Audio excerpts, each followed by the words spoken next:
Malcolm and Francine Frost only dated for 6 months before getting married and having children. Vicki Curl was their firstborn.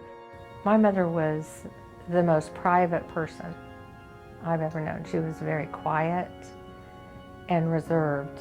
Then Vicki's sister Karen was born. The couple worked hard to make sure the girls had everything they wanted. That's in Disneyland. We went every year for 2 weeks. As Vicki got older, she chose a path of her own. I was a teenager and a little bit rebellious, a lot rebellious, and moved to Kansas. Leaving her baby sister behind and putting a strain on the relationship with her mom.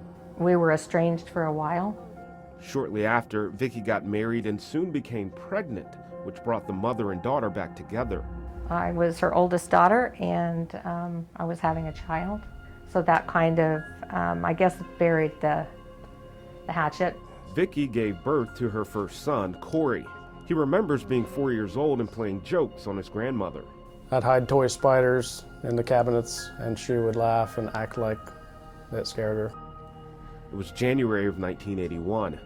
Vicki called her mother to clear the air on something that had been bothering her for years. And told him, I'm so sorry for being wild and rebellious. And I told my mother, I said, you were a wonderful, great mother. I love you. And little did Vicki know, a month later, her world would be turned upside down. my dad called me, and he asked me if I had talked to my mom. And I said no, and I asked him why. And he said that she wasn't home, and he didn't know where she was. Malcolm got in his car and went looking for his wife. He knew her schedule of so he just started driving around. And he spotted her car in the parking lot at Skaggs Alpha Beta. The family reported Francine missing and turned to Two Works for You for help. Here's 22-year-old Vicki. If anybody has seen her at all, we want them to come forward or to call and let anybody know that anything about it that they know. Then, almost 2 years to the day that Francine went missing, Anonymous phone call made on January 1st of 1983. a discovery 60 miles away from the last place Francine was seen. These remains were found January 5th of 1983, a little less than 2 years to the day of when she disappeared. But the family never knew about the discovery, and her missing person report was never considered. They were brought back to Tulsa for autopsy. The state buried the remains as Jane Doe. 29 years later, Corey, now all grown up and looking for answers from above. 2012, it started for me with a prayer at church that our pastor said, I want you to pray for the impossible. He didn't think we understood how big God was, and I prayed that my grandmother be found. Francine's grandson became her biggest investigator. Corey found the link to an unidentified female who was buried as a Jane Doe. It had a white girdle and a skirt, a prairie denim jean skirt, and a white girdle. And I almost fell out of my chair.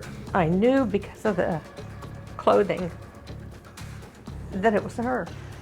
The remains buried back in 1983 were exhumed, and the family waited for answers once again. Her DNA went to the University of North Texas in 2015, and it was confirmed in August 8th of 2016.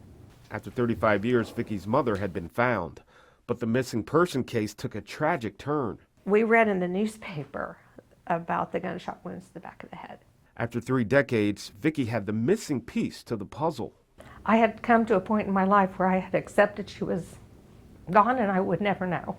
Vicki took her mother's story to Oklahoma lawmakers and got Francine's law passed. If after 30 days that missing person, a report is filed and they haven't been found, that their information goes into the NamUs system.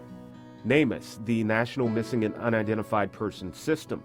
It's aimed at bringing families answers so they don't have to wait decades like Vicki's family. Murder is a horrible thing, but a missing person's worse because you never know. You never know. That 4-year-old grandson now has children of his own. My daughter is named after her, and she's Aisley Francine. That's why he says he won't stop looking for his grandmother's killer. I'm not going to give up. I'm going to keep fighting for this. If you have any information about the February 16, 1981 disappearance and murder of Francine Frost, contact the Tulsa Police Department or the Muskogee County District Attorney's Office. Vincent Hill, 2 Works for You.